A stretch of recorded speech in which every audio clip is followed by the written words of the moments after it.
So Danny is a senior. He is a SM major as well as a quantitative methods minor. And yeah, he is the founder of Regular Hoops, which is a basketball media platform. And some of his previous experiences involve Madison Square Garden.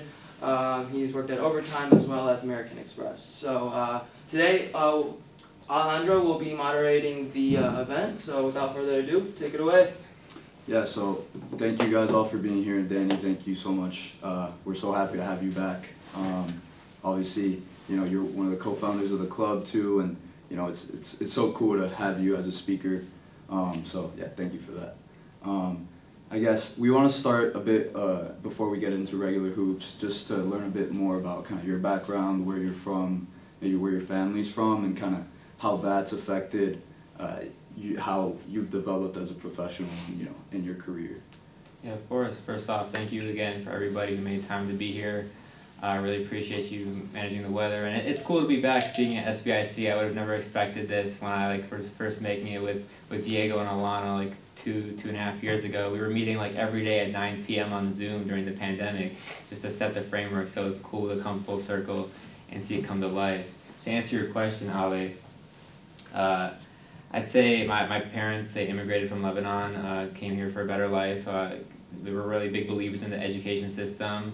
They both became engineers, so when I was growing up, I was sort of being pushed to become an engineer, and so when I told them in like 12th grade that I wanted to do sport management, it kind of like shocked them a little bit, but I was able to, you know, convince them just through my passion for the industry and whatnot that this was the right path for me. So I'd say my background of, you know, being a child of immigrants and just like the way my parents were trying to push me to the engineering route and always think innovative, and at the same time pursue my passions sort of got me to where I'm at today. Yeah, no, I think, you know, having immigrant parents myself, like the push for education is like definitely 100% there. I guess, you know, obviously you co-founded SBIC, you are running Regular Hoops now, and you've done other things in the past that are kind of, you've made your own.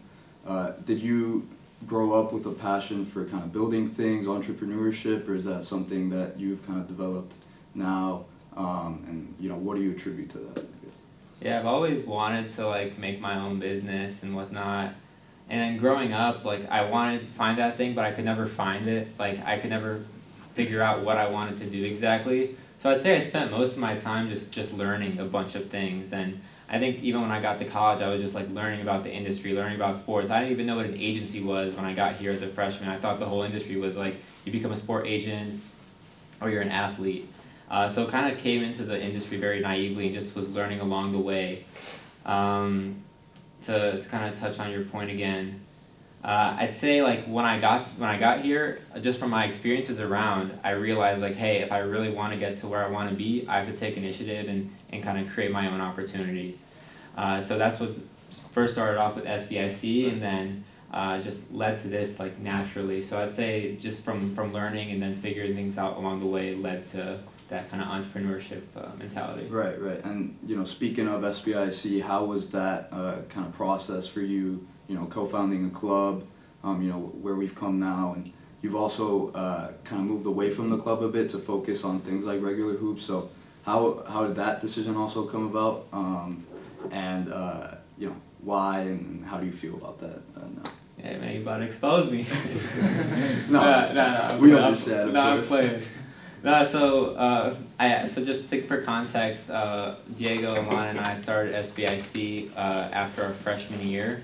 So over the summer, we were just trying to figure out ways that we could like enhance our Michigan sport management experience, and ended up coming up with this idea. And like I said, every day we met at like 9 p.m. for like most of the year, just trying to work out like the framework. And we ended up launching it my first semester junior year. And it was just a great experience overall. I think the whole experience of founding something that being my first thing from scratch was just super rewarding. Right. You know, from going from like idea to reality, there's a lot of things in between that just go unnoticed in a way. And so that was my first taste at just that uncertainty and how to embrace it. And when it came down to leaving SBIC, I just had a bunch of other opportunities in new industries such as like venture capital.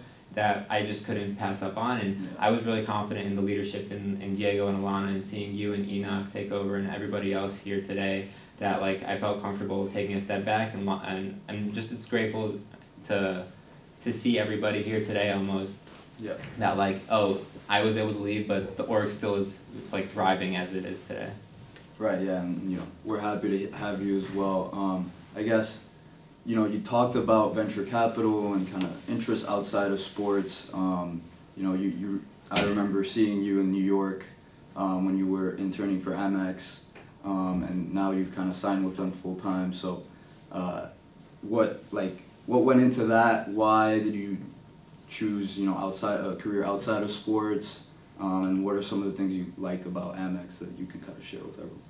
Yeah, so just to kind of give some context, so I worked in sports previously, like at Overtime and the Knicks, and what I really loved about those roles was you really felt in touch with the people that you're impacting. So if we're launching this social media campaign, I know that who it's going to impact because people are going to repost it. Similarly at Amex, instead of it being a sports moment, they focus on like consumer behavior based off spend. And for me, that was something I was just really fascinated by, and decided to kind of go all out and just become an expert in that field. And I'm almost applying what I'm learning on the consumer side to regular hoops and viewing, like, how can I best improve the follower experience? And it's just a whole different realm that I wanted to expose myself to, because I felt like sports was like limiting in a sense. So I wanted to get that whole worldview where Amex is a very global company and sports is as well. So I can kind of understand that like globally traded cultural currency that I consider sports and just like financial services to be. Right, yeah, for sure. And it makes a lot of sense. And I guess from there, obviously during that experience in New York is kind of around the time, from what I know, that you started Regular Hoops. So for everyone, how did that kind of come about? What was the original idea, and kind of how has it changed now a little bit? Yeah, for sure. So Regular Hoops just started off as like a passion project under my Overtime account called Overtime Danny. I just was posting some videos that I made. I see Sammy in the audience, my cousin. We made one in like Lebanon together. And so it just started super organically, where I would go out to like a pickup basketball spot in New York because I love to play pickup. So I would just go to play myself, and then when my team would lose, I would see these other really great like players just hit insane buckets. And I realized like, hey, why don't I apply what I was doing for Overtime, which was recording elite high school athletes, to these like regular hoopers per se. So I came up with the name, and Diego in the audience he was my roommate, and he like heard the whole process of going like from this idea when we were secured the Instagram handle name and everything. So it kind of started very organically. I was never planning to make like this brand at all. I stumbled upon it, got some good traction. So originally it started off as making basketball mixtapes. So the whole theme was like regular mixtapes for regular hoopers. I didn't want it to be so overproduced where like only these like athletes with these goddamn like 4K cameras and these fancy edits. I was like, no, we're just gonna simplify everything. And from there it's kind of shifted where now I focus on like overall mixtapes of a run, and I try to tell the story behind the people of these basketball runs. So just conceptually, when you play pickup basketball, you're playing with like 5 to 10 other people. 1 or 2 of them, or everybody's bound to have a unique story about themselves. So how can we kind of shine that and highlight it through like basketball mixtapes or just other forms of content? So right now what's changing is we're doing a lot of mic'd up content, but that's just currently. Things can change. But that's where we're at today. Yeah, no, yeah, and before we can go more into detail on that, but I'm just curious. I remember talking to you about it early on, and you weren't sure. Again, like you said, it was just kind of a hobby. Was there a specific moment or something that made you kind of flip the switch and start to take it a bit more serious, or did it just kind of unfold organically? Yeah, I'd say it's like a mix of both, but I'll give like 3 reasons why I like decided to continue it. So the first one was I just loved the feedback I would get, and like the joy that people had when I made these mixtapes was just really rewarding. So like I remember one person I recorded, they play pickup basketball in Ann Arbor every Sunday, and they've been doing it for 20 years. I made them a mixtape, and they're like, dang, like this is the first time like that we've ever had like our highlights recorded. And when you think about it, you might have those games where you hit like 5 threes, a couple layups, you cross somebody over, and you go back to your friends, they just don't believe you. And so this is like some evidence where you're not just, where you basically are like not forgetting about that moment. You don't want to forget about it and move on. So just the feedback that people had and the reaction was really special. But what I was struggling with was like, how can I make this entertaining for like more people other than just the people I was like filming? And so then the second part of that was, we had one clip go like really viral, which was like a traveler clean clip, very, very small. It has like 3 million views on Instagram. So I was like, okay, like this content is something people would want more of in a sense. I still just had to figure out what it is that people are looking to consume, hence like understanding the consumer. And then the third was, I just felt like it was very sustainable, what I was doing. There wasn't much like financial like dues to run this. It's literally just like, I'm going to use my iPhone to go film some pickup basketball spots. I'm going to use the Adobe license that the university offers and edit these videos, and I'm just going to stay consistent with it. And even today, like when I was at Amex, I was working full-time with this internship and doing this on the side. And so I realized, okay, I'm working a full-time job, I'm able to manage this, I think I can do this like while I'm at school and post-grad. So that's kind of the decision-making that led to me like fully going out. Because I didn't officially launch Regular Hoops until like October 5th, I believe. So like I started in June and didn't launch till October, just trying to make sure the decision-making was like sustainable for me. Yeah. And then I guess obviously you've been promoting through different channels. You have the Instagram, but you also have the TikTok where a few clips have blown up, and also on LinkedIn.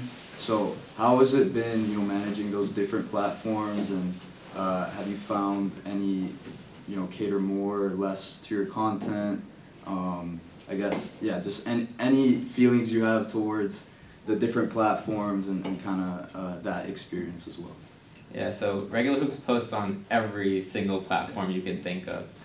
We post on Snapchat, we post on Twitter, we post on Facebook, we post on TikTok, we post on Instagram, we post on LinkedIn.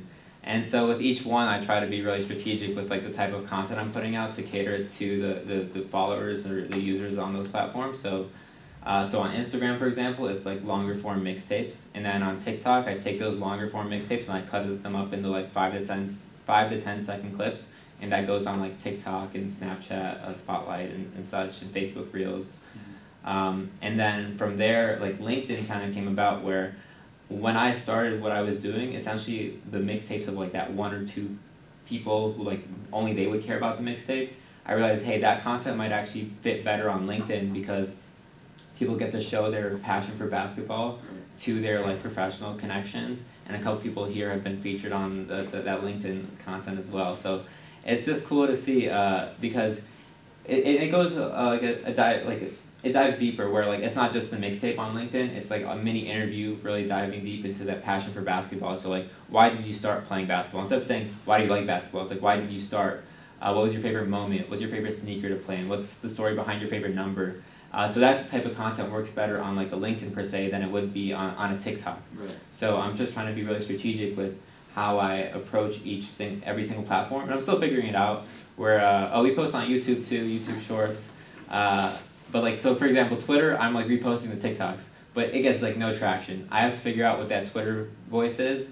So that's like a whole different thing. But basically, trying to be strategic with every single platform. And one quick thing, are you doing all of this on your own? Have you gotten any kind of outside help to this point? And do you see yourself kind of building a bigger team, or what does that team kind of look like for now and the future, I guess? Yeah, I mean, making the videos is just me. It's been cool. Sometimes my sister helps me with like some videos, or more so on the creative side. But essentially, like, I'm the one editing. I'm the one like uploading, exporting, doing all the busy work per se. Yeah. I'd love to have like a bigger team. I'd also love for the brand to make some money, so I could pay some people to do it, because I really don't want to do I don't want people to work for free when they work for me. So I'd love to grow it. It just depends on how much traction this gets, and if people will be like as excited for the brand as I am. So I'm trying to be really thoughtful and intentional about who I bring along as well is like one thing I'm like actively looking at.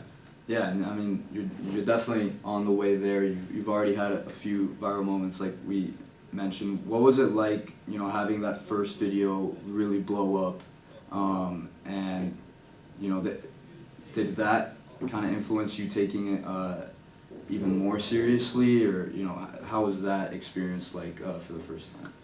Yeah, it was like surreal, honestly, because I'm not even big on social media personally. Like, I didn't make an Instagram till like out to college. Like I don't have that many followers on Instagram, and so going viral and seeing like those notifications blow up, it's like I think Hassan Minhaj mentions it on like his like special where like it gets addicting in a sense. I think it did kind of catch me where like I had to like okay like take a step back and think like, am I doing it because I'm doing this for the clout, or am I doing it because I actually like it? Yeah. And so the other part to that was my roommate last year, Donovan, he has his own brand called God Over Glory, where he does a mix of like athlete content and like some religious content, and he's really passionate about it. And I saw him kind of work through his process building this like clothing brand and social media brand, and so I really understood what it meant to like have something to be passionate about, and I felt like my vision aligned with like how he was passionate for his brand. And seeing how he grew that community really organically from zero without anything going viral was another big thing. I almost like sometimes say to myself, I wish it didn't go viral, because when you go viral, you get a bunch of followers who like aren't really going to engage with your content long term. I'd rather have like those like committed followers who are like willing to engage more frequently. So if that means like getting to 1,000 followers in a year, I would take that than getting 1,000 followers in like a week. But like I don't control the algorithm either, so like if it goes viral, it goes viral. But like that wasn't my intent at all. It was just to build this like really authentic community of like regular hoopers per se. Yeah, for sure. And you know, you mentioned the follower count, but obviously with social media, there's so many numbers and data points and statistics you can look at now. What are some of the ones that you look at, other than kind of the obvious, to kind of measure the performance of your posts and you know, things like that? Yeah, I mean, beyond like the likes and the views, I look to see like how people are responding to it and engaging. So I look at like a lot of reshares. Like I remember seeing some videos I was making. This is another reason why I kept doing these mixtapes, is like they might get like 200 likes, but they would also be getting 100 reshares. And that would like surprise me, seeing that people were resharing these videos on the side at like such a small scale. And like I'm like, okay, if I get more followers, I'm sure more people are gonna start like sending these around, and like that sort of like network effect will just like increase. So that's what sort of that's one thing I look at. The other thing I look at is like engagement within a post. So like if it gets 1,000 views, like I'd love for it to get like at least 10%, so like 100 likes. And like on TikTok, I look at like total likes to total followers. So like if I'm at like 4,000 followers, if I have 4,000 followers, like I'd love to have like 100,000 likes total. Because there are some times you see on TikTok where if you go viral many times, you might have like 1 million likes, but you might also have like 1,000 followers. So how sticky is your content really? So those are some metrics that I look out for. Yeah, 100%. And another thing you kind of started around I think around the same time you started posting on LinkedIn, was that newsletter that you've been posting on, you know, every week. How has that experience been for you? I know like I've really enjoyed reading through the ones I've gotten a chance to read. So how's that been for you, and what have you learned from it? Yeah, the newsletter might be like one of the more challenging pieces of content that I'm making, and it's honestly just because it's more about me. Like it's called Daniel's Due Diligence. It's not called Regular Hoops. It's not affiliated with Regular Hoops in any way, other than like I end up talking about Regular Hoops because that's basically what I run. And so yeah, trying to write weekly is very ambitious, but the way I've sort of gone about it is just thinking like, hey, if my teacher were to tell me you need to upload 1 blog post a week to get an A in this class, like I would do it. And so like this allows me to just like, you know, stay true to myself and like really commit to like these goals that I have for myself. And just the process of writing for me was really rewarding. Like I don't see myself as like a speaker like too often. Like I would always just write down how I thought. I would write down my ideas. So this kind of gives me clarity as like I'm going through like the process of being a student, having a part-time job, about to graduate, gonna start full-time, managing regular hoops. So a lot going on, but just writing down my thoughts and like really editing it and making it clear and concise have given me like a lot of just like knowledge and like confidence in like what I'm doing. Yeah, for sure. And I guess one thing that for us is important, our members, is kind of interviewing and that whole process. So when you have things like regular hoops, how do you leverage this in an interview? And how can members who may have created something similar kind of do the same? Yeah, I mean, I haven't had to interview, thankfully, Right. ever since launching regular hoops, because I went back to Amex, so I didn't have to interview for like a return offer. But I'd say just like as I was going about the recruiting process, the main thing that I like emphasized like myself and what I share to like people I help out is like the real like value of storytelling in your story per se. So like you look at my story, I like was a sports journalist. I did videos with Overtime, and then I ended up at the Knicks, and then I was in venture capital and financial services. Like the transition to those like industries makes no sense, but the way I was able to do it was just to like link everything together by storytelling. And so I kind of hinted at it earlier with like how I like view Amex in that role, but that's like a common thread for just anything you end up doing is like everything, even if it doesn't make sense in the moment. Like I had no plan to like go to this company, go to that company. Just like whatever happened, I ended up just making a story around it. And as long as it's like really genuine, authentic, and relevant, people will end up like really enjoying it and want to hire you, I'd say. Yeah, 100%. And I guess now that you've gotten to this point with regular hoops, what does the future look like? I saw you're doing that new mic'd up content, which I thought was really funny from what I've seen. But do you have any kind of new ideas for the page, or are you just kind of taking it one step at a time? Yeah. I'd say, one step at a time for sure. I've really understood now the value of trying to move fast. Like, if I were to, let's say, like, I want to post, like, once, let's say I want to highlight somebody, like, once every other week. Like, that's only 26 people in like, a year, which, like, doesn't sound like much. Whereas, like, if you were posting, like, once a week, you get to, like, 52. And so similarly, like, when I think of these mixtapes I post on Instagram, like, if it's taken me, like, a few weeks to record and edit, like, and let's say I do one a month, that's only 12 mixtapes in a month. Like, people aren't going to want to, like, follow for that as like, it's not as attractive to follow it. Yeah. To kind of go back to, like, the main thing of, like, where the future lies, however. So I'm using this time as a student, just, like, trying to take advantage of all the resources the university offers. Like, I'm filming this on a camera I rented out from the university. All the stuff that I've been filming now with the fancy camera and, like, a mic have all been from the university. I'm using, like, all the Adobe software from the university, so I'm really thankful that they, like, give us all this stuff. Not for free because we're paying tuition, obviously. Mm-hmm. But, like, I'm trying to leverage everything they offer and then bring the best of that to New York once I move there full time, and then continuing, like, these type of mixtapes. Just figuring out what that content looks like in New York. I'm, like, really excited about that because that's where regular hoops started. It's where it took off. And just New York basketball culture is, like, next level. I envision, like, regular hoops being the voice of basketball culture, and no offense to Ann Arbor, like, it's not going to happen here. It's going to happen in New York or some other place, so that's kind of the vision I have for it. Yeah, and kind of on that note, in terms of the future and, like, building and getting better, what have been kind of the biggest lessons from the regular hoops kind of experience? Anything you might have for members that's really been valuable to you throughout the experience? Yeah, I'd say like there's a lot of sacrifice that comes with like doing this as well. Like my roommates are here, they know like I'm just editing all day, and it's not that I'm like, it's not like there's no social life at all, but like it's like a priority at this point, just because this also hints back to why I kept doing this. So like when I didn't have an entrepreneurial like activity that I was building, like regular hoops per se, I was like actively learning and just like trying to like understand different industries, network with different people, have those informational coffee chats and whatnot. And with the pandemic too, it kind of like made everything a little bit more annoying because like I was doing it all like in my room. So like was everything when I was spending my time researching and learning, was it really valuable? And I had no idea at that point. But then I go to New York and I just meet like a whole community of like, not just basketball players, but like people in the industry who I really messed with and like really like understood, and their values aligned with mine. And it was super rewarding. And so I like decided like, hey, I'm gonna have to make the sacrifice to like eventually get to where I want regular hoops to be.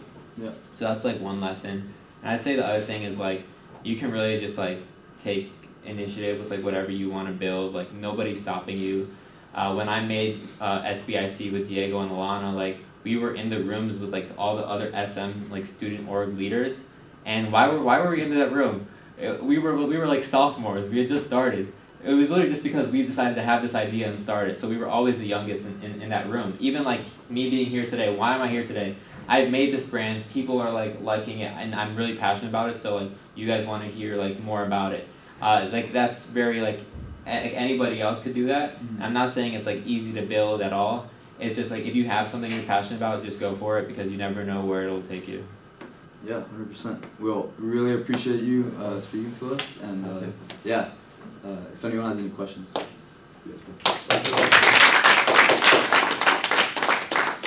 If you guys have any questions for Danny at